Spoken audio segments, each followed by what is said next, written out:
Chapter 17. The Man with Two Faces. It was Quirrell. "You," gasped Harry. Quirrell smiled. His face wasn't twitching at all. "Me," he said calmly. "I wondered whether I'd be meeting you here, Potter, but I thought, Snape, Severus." Quirrell laughed, and it wasn't his usual quivering treble either, but cold and sharp. "Yes, Severus does seem the type, doesn't he? So useful to have him swooping around like an overgrown bat. Next to him, who would suspect poor, scent-stuttering Professor Quirrell?" Harry couldn't take it in. This couldn't be true. It couldn't. "But Snape tried to kill me." No. I tried to kill you. Your friend Miss Granger accidentally knocked me over as she rushed to set fire to Snape at that Quidditch match. She broke my eye contact with you. Another few seconds, and I'd have got you off that broom. I'd have managed it before then, if Snape hadn't been muttering a countercurse. Trying to save you. Snape was trying to save me. "Of course," said Quirrell coolly. "Why do you think he wanted to referee your next match? He was trying to make sure I didn't do it again." "Funny, really. He needn't have bothered. I couldn't do anything with Dumbledore watching. All the other teachers thought Snape was trying to stop Gryffindor from winning. He did make himself unpopular. And what a waste of time, when after all that, I'm going to kill you tonight." Quirrell snapped his fingers. Ropes sprang out of thin air and wrapped themselves tightly around Harry. "You're too nosy to live, Potter. Scurrying around the school on Halloween like that. For all I knew, you'd seen me coming to look at what was guarding the stone. You let the troll in." "Certainly. I have a special gift with trolls. You must have seen what I did to the one in the chamber back there. Unfortunately, while everyone else was running around looking for it, Snape, who already suspected me, went straight to the 3rd floor to head me off. And not only did my troll fail to beat you to death, that 3-headed dog didn't even manage to bite Snape's leg off properly. Now wait quietly, Potter. I need to examine this interesting mirror." It was only then that Harry realized what was standing behind Quirrell. It was the mirror of Eareyes. "This mirror is the key to finding the stone," Quirrell murmured, tapping his way around the frame. "Trust Dumbledore to come up with something like this. But he's in London. I'll be far away by the time he gets back." All Harry could think of doing was to keep Quirrell talking and stop him from concentrating on the mirror. "I saw you and Snape in the forest," he blurted out. "Yes," said Quirrell idly, walking around the mirror to look at the back. "He was onto me by that time, trying to find out how far I'd got. He suspected me all along. Tried to frighten me, as though he could, when I had Lord Voldemort on my side." Quirrell came back out from behind the mirror and stared hungrily into it. "I see the stone. I'm presenting it to my master. But where is it?" Harry struggled against the ropes binding him, but they didn't give. He had to keep Quirrell from giving his whole attention to the mirror. But Snape always seemed to hate me so much. "Oh, he does," said Quirrell casually. "Heavens, yes. He was at Hogwarts with your father, didn't you know? They loathed each other. But he never wanted you dead. But I heard you a few days ago, sobbing. I thought Snape was threatening you." For the first time, a spasm of fear flitted across Quirrell's face. "Sometimes," he said, "I find it hard to follow my master's instructions. He is a great wizard, and I am weak." "You mean he was there in the classroom with you?" Harry gasped. "He's with me wherever I go," said Quirrell quietly. "I met him when I travelled around the world. A foolish young man I was then, full of ridiculous ideas about good and evil. Lord Voldemort showed me how wrong I was. There is no good and evil. There is only power, and those too weak to seek it. Since then, I have served him faithfully, although I have let him down many times. He has had to be very hard on me." Quirrell shivered suddenly. "He does not forgive mistakes easily. When I failed to steal the stone from Gringotts, he was most displeased. He punished me. Decided he would have to keep a closer watch on me." Quirrell's voice trailed away. Harry was remembering his trip to Diagon Alley, How could he have been so stupid? He'd seen Quirrell there that very day, shaken hands with him in the leaky cauldron. Quirrell cursed under his breath. I don't understand. Is the stone inside the mirror? Should I break it? Harry's mind was racing. What I want more than anything else in the world at the moment, he thought, is to find the stone before Quirrell does. So if I look in the mirror, I should see myself finding it, which means I'll see where it's hidden. But how can I look without Quirrell realizing what I'm up to? He tried to edge to the left, to get in front of the glass without Quirrell noticing, but the ropes around his ankles were too tight. He tripped and fell. Over. Quirrell ignored him. He was still talking to himself. What does this mirror do? How does it work? Help me, master. And to Harry's horror, a voice answered, and the voice seemed to come from Quirrell himself. Use the boy. Use the boy. Quirrell rounded on Harry. Yes, Potter, come here. He clapped his hands once, and the ropes binding Harry fell off. Harry got slowly to his feet. Come here, Quirrell repeated.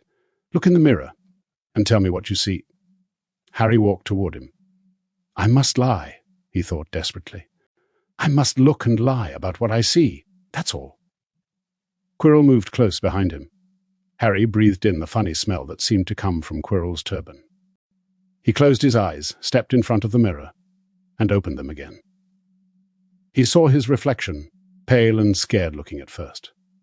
But a moment later, the reflection smiled at him. It put its hand into its pocket and pulled out a blood-red stone. It winked and put the stone back in its pocket, and as it did so, Harry felt something heavy drop into his real pocket. Somehow, incredibly, he'd gotten the stone. Well, said Quirrell impatiently. What do you see? Harry screwed up his courage. I see myself shaking hands with Dumbledore, he invented. I've won the House Cup for Gryffindor. Quirrell cursed again. Get out of the way, he said. As Harry moved aside, he felt the Sorcerer's stone against his leg. Dare he make a break for it? But he hadn't walked 5 paces before a high voice spoke, though Quirrell wasn't moving his lips. He lies. He lies.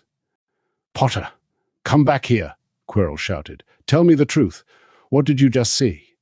The high voice spoke again. Let me speak to him, face to face. Master, you are not strong enough. I have strength enough for this. Harry felt as if Devil's Snare was rooting him to the spot. He couldn't move a muscle. Petrified, he watched as Quirrell reached up and began to unwrap his turban. What was going on? The turban fell away. Quirrell's head looked strangely small without it. Then he turned slowly on the spot. Harry would have screamed, but he couldn't make a sound. Where there should have been a back to Quirrell's head, there was a face. The most terrible face Harry had ever seen.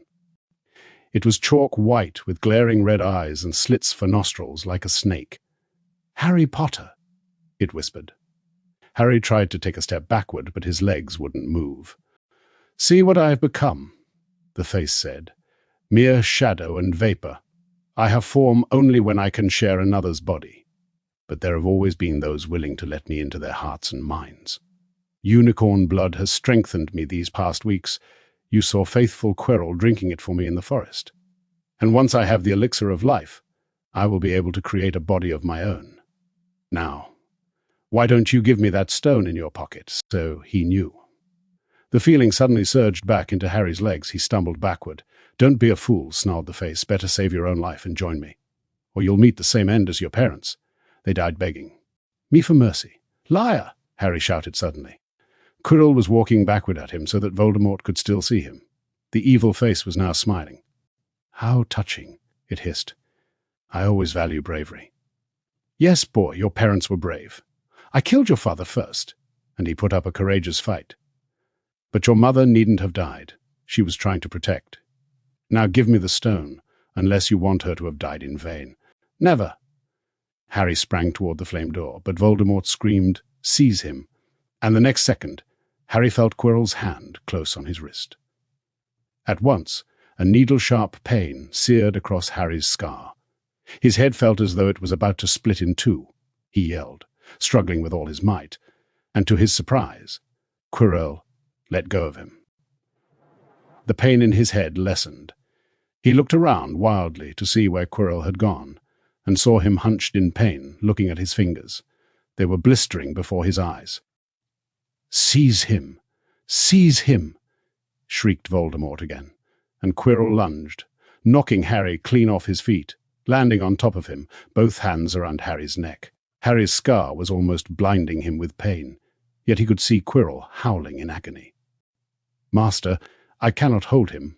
My hands, my hands." And Quirrell, though pinning Harry to the ground with his knees, let go of his neck and stared, bewildered, at his own palms. Harry could see they looked burned, raw, red, and shiny. "Then kill him, fool, and be done," screeched Voldemort. Quirrell raised his hand to perform a deadly curse. But Harry, by instinct, reached up and grabbed Quirrell's face. "Ah!" Quirrell rolled off him, his face blistering too, and then Harry knew Quirrell couldn't touch his bare skin, not without suffering terrible pain. His only chance was to keep hold of Quirrell, keep him in enough pain to stop him from doing a curse. Harry jumped to his feet, caught Quirrell by the arm, and hung on as tight as he could. Quirrell screamed and tried to throw Harry off. The pain in Harry's head was building. He couldn't see. He could only hear Quirrell's terrible shrieks and Voldemort's yells of, "Kill him! Kill him!" and other voices, maybe in Harry's own head, crying, "Harry! Harry!" He felt Quirrell's arm wrenched from his grasp, knew all was lost, and fell into blackness, down, down, down. Something gold was glinting just above him. The snitch! He tried to catch it, but his arms were too heavy. He blinked. It wasn't the snitch at all, it was a pair of glasses. How strange! He blinked again. The smiling face of Albus Dumbledore swam into view above him. "Good afternoon, Harry," said Dumbledore. Harry stared at him. Then he remembered. "Sir, the stone. It was Quirrell.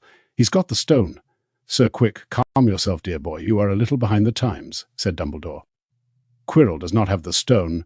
Then who does? Sir, Harry, please relax, or Madame Pomfrey will have me thrown out." Harry swallowed and looked around him. He realized he must be in the hospital wing. He was lying in a bed with white linen sheets, and next to him was a table piled high with what looked like half the candy shop. "Tokens from your friends and admirers," said Dumbledore, beaming. "What happened down in the dungeons between you and Professor Quirrell is a complete secret. So, naturally, the whole school knows. I believe your friends Mr. Fred and George Weasley were responsible for trying to send you a toilet seat. No doubt they thought it would amuse you. Madame Pomfrey, however, felt it might not be very hygienic, and confiscated it. How long have I been in here? 3 days. Mr. Ronald Weasley and Miss Granger will be most relieved you have come round. They have been extremely worried. But, sir, the stone. I see you are not to be distracted. Very well, the stone. Professor Quirrell did not manage to take it from you. I arrived in time to prevent that, although you were doing very well on your own, I must say. You got there? You got Hermione's owl? We must have crossed in mid-air. No sooner had I reached London than it became clear to me that the place I should be was the one I had just left. I arrived just in time to pull Quirrell off you. It was you. I feared I might be too late. You nearly were. I couldn't have kept him off the stone much longer. Not the stone, boy, you. The effort involved nearly killed you. For one terrible moment there, I was afraid it had. As for the stone, it has been destroyed. Destroyed, said Harry blankly. But your friend, Nicholas Flamel. Oh, you know about Nicholas, said Dumbledore, sounding quite delighted. You did do the thing properly, didn't you? Well, Nicholas and I have had a little chat, and agreed it's all for the best. But that means he and his wife will die, won't they? They have enough elixirs stored to set their affairs in order, and then, yes, they will die. Dumbledore smiled at the look of amazement on Harry's face. To one as young as you, I'm sure it seems incredible, but to Nicholas and Perenelle, it really is like going to bed after a very, very long day. After all, to the well-organized mind, death is but the next great adventure. You know, the stone was really not such a wonderful thing. As much money and life as you could want. The two things most human beings would choose above all. The trouble is, Humans do have a knack of choosing precisely those things that are worst for them. Harry lay there, lost for words. Dumbledore hummed a little and smiled at the ceiling. "Sir," said Harry, "I've been thinking. Sir, even if the stone's gone, you know who. Call him Voldemort, Harry. Always use the proper name for things. Fear of a name increases fear of the thing itself." "Yes, sir." "Well, Voldemort's going to try other ways of coming back, isn't he? He hasn't gone, has he?" "No, Harry, he has not. He is still out there somewhere, perhaps looking for another body to share. Not being truly alive, he cannot be killed. He left Quirrell to die. He shows just as little mercy to his followers as his enemies. Nevertheless, Harry, while you may only have delayed his return to power, it will merely take someone else who is prepared to fight what seems a losing battle next time.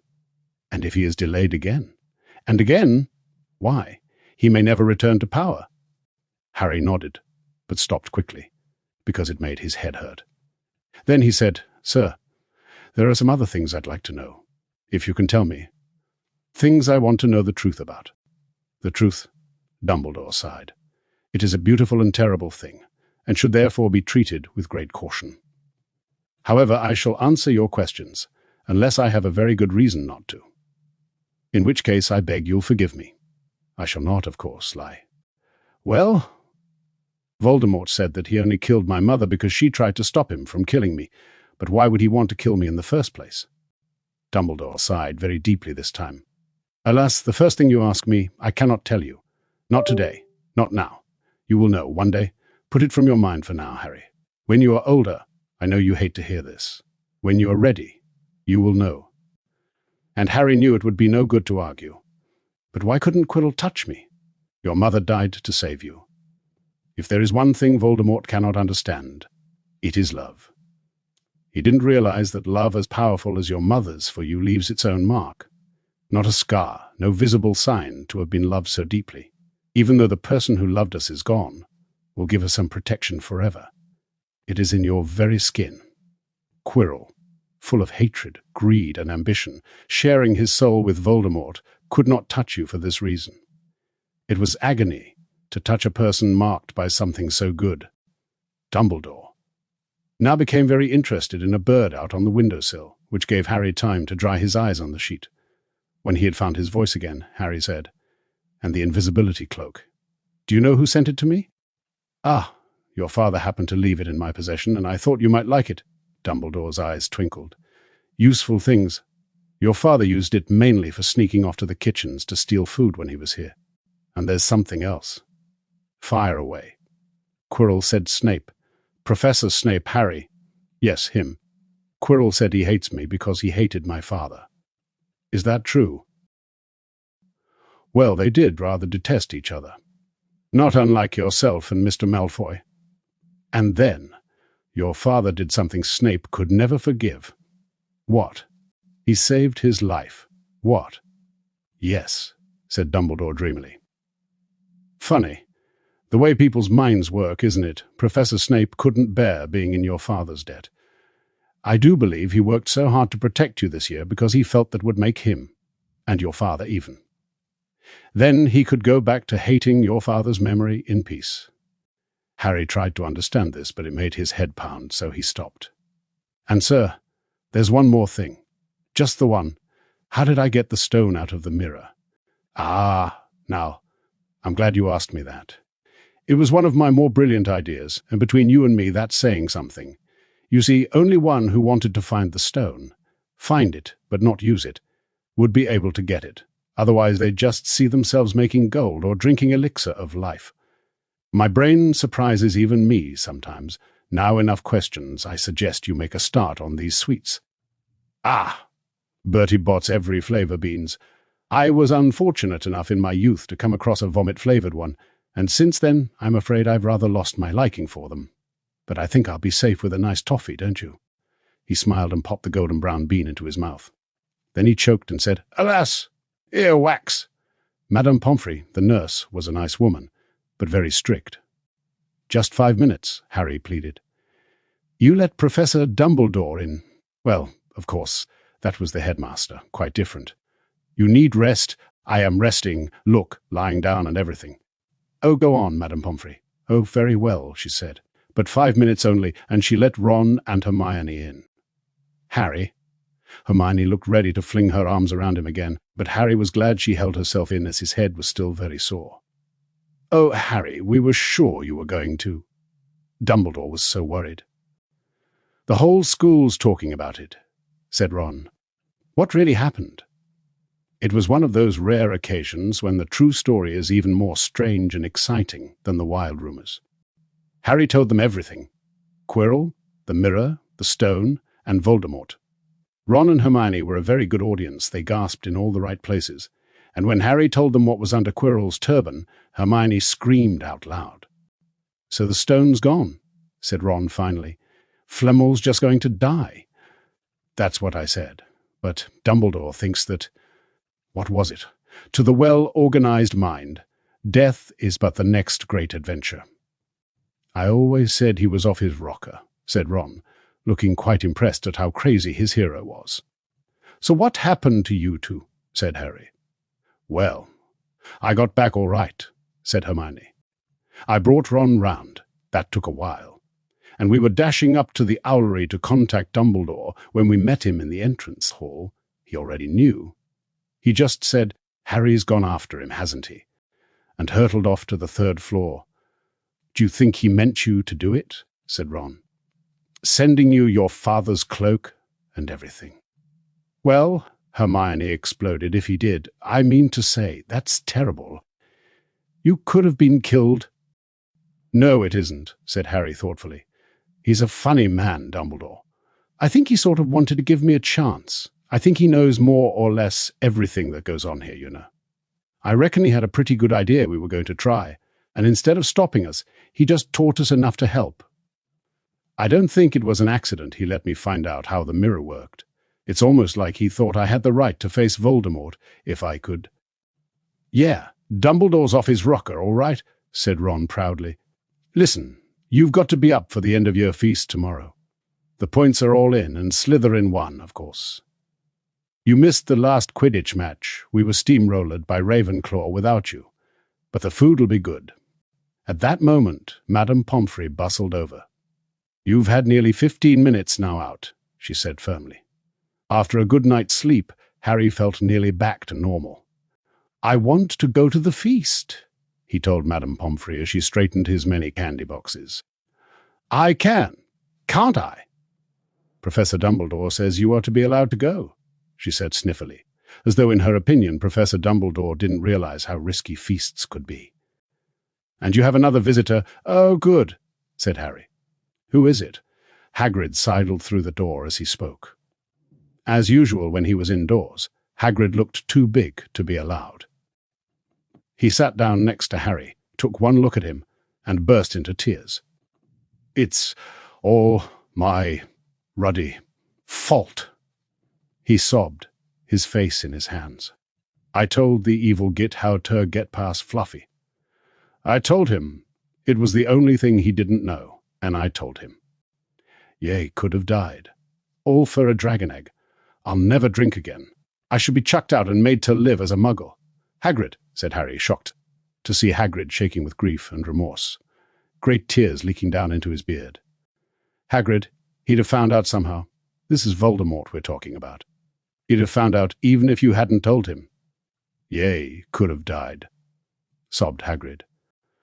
And don't say the name. Voldemort, Harry bellowed, and Hagrid was so shocked he stopped crying. I've met him, and I'm calling him by his name. Please cheer up, Hagrid. We saved the stone, it's gone. He can't use it. Have a chocolate frog. I've got loads. Hagrid wiped his nose on the back of his hand and said, That reminds me. I've got a present. It's not a stoat sandwich, is it?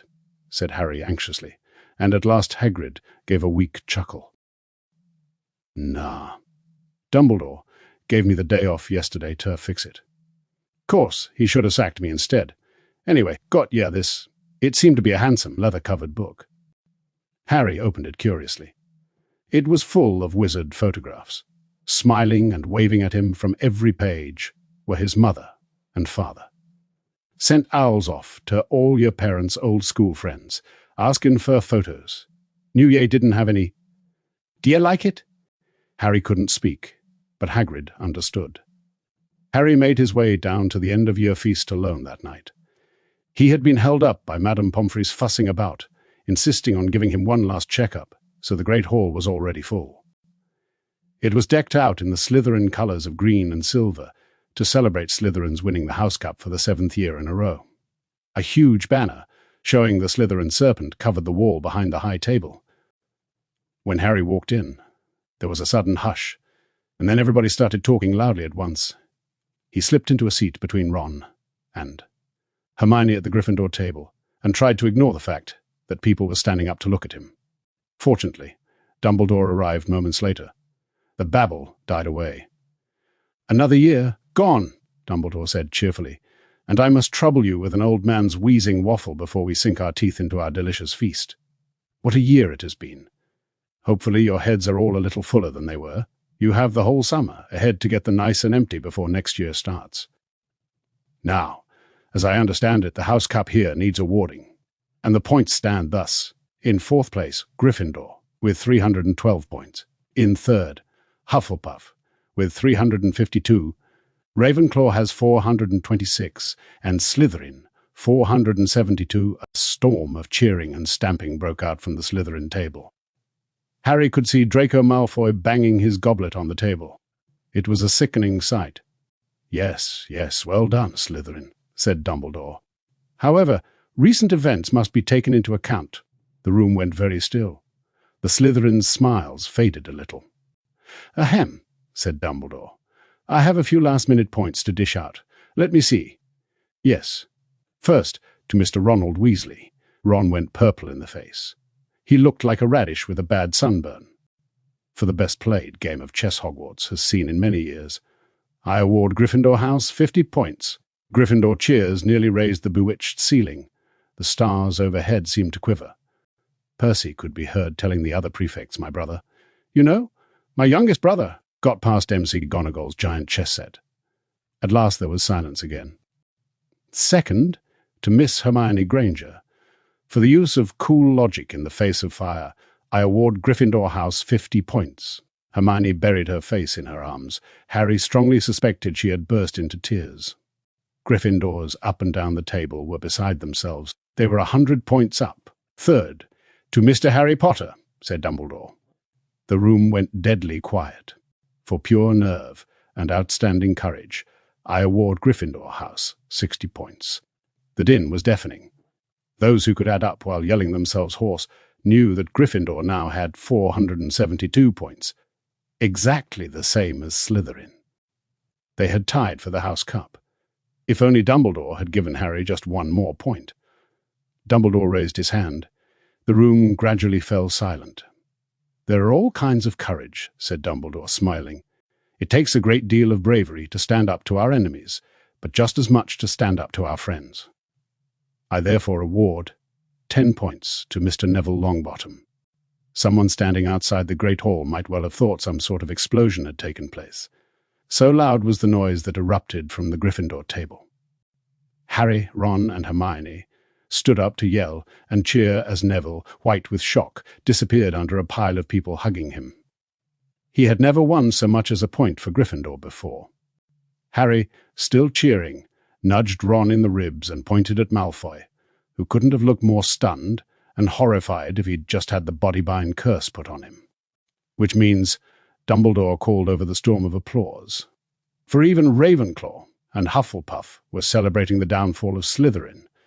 We need a little change of decoration. He clapped his hands. In an instant, the green hangings became scarlet and the silver became gold. The huge Slytherin serpent vanished, and a towering Gryffindor lion took its place. Snape was shaking Professor MC McGonagall's hand with a horrible, forced smile. He caught Harry's eye, and Harry knew at once that Snape's feelings toward him hadn't changed one jot. This didn't worry Harry. It seemed as though life would be back to normal next year, or as normal as it ever was at Hogwarts. It was the best evening of Harry's life, better than winning at Quidditch, or Christmas, or knocking out mountain trolls. He would never, ever forget tonight.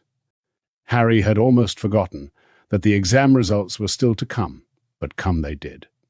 To their great surprise, both he and Ron passed with good marks. Hermione, of course, had the best grades of the first years. Even Neville scraped through, his good herbology mark making up for his abysmal potions 1. They had hoped that Goyle, who was almost as stupid as he was mean, might be thrown out, but he had passed too. It was a shame, but as Ron said, you couldn't have everything in life. And suddenly, their wardrobes were empty, their trunks were packed. Neville's toad was found lurking in a corner of the toilets. Notes were handed out to all students, warning them not to use magic over the holidays. "I always hope they'll forget to give us these," said Fred Weasley sadly. Hagrid was there to take them down to the fleet of boats that sailed across the lake. They were boarding the Hogwarts Express, talking and laughing as the countryside became greener and tidier, eating Bertie Bott's every flavour beans as they sped past Muggle towns, pulling off their wizard robes and putting on jackets and coats, pulling into platform 9 3/4 at King's Cross Station. It took quite a while for them all to get off the platform. A wizened old guard was up by the ticket barrier, letting them go through the gate in 2s and 3s so they didn't attract attention by all bursting out of a solid wall at once and alarming the Muggles. "You must come and stay this summer," said Ron. "Both of you. I'll send you an owl." "Thanks," said Harry. "I'll need something to look forward to." People jostled them as they moved forward toward the gateway back to the Muggle world. Some of them called, "Bye, Harry. See you, Potter." "Still famous," said Ron, grinning at him. "Not where I'm going, I promise you," said Harry. He, Ron, and Hermione passed through the gateway together. "There he is, Mum. There he is, look." It was Ginny Weasley, Ron's younger sister, but she wasn't pointing at Ron. "Harry Potter," she squealed. "Look, Mum, I can see—" "Be quiet, Ginny, and it's rude to point." Mrs. Weasley smiled down at them. "Busy, yeah?" she said. "Very," said Harry. "Thanks for the fudge and the sweater, Mrs. Weasley." "Oh, it was nothing, dear. Ready, are you?" It was Uncle Vernon. Still purple-faced, still mustached, still looking furious at the nerve of Harry, carrying an owl in a cage, in a station full of ordinary people. Behind him stood Aunt Petunia and Dudley, looking terrified at the very sight of Harry. "You must be Harry's family," said Mrs. Weasley. "In a manner of speaking," said Uncle Vernon. "Hurry up. Boy, we haven't got all day." He walked away. Harry hung back for a last word with Ron and Hermione. "See you over the summer, then." "Hope you have."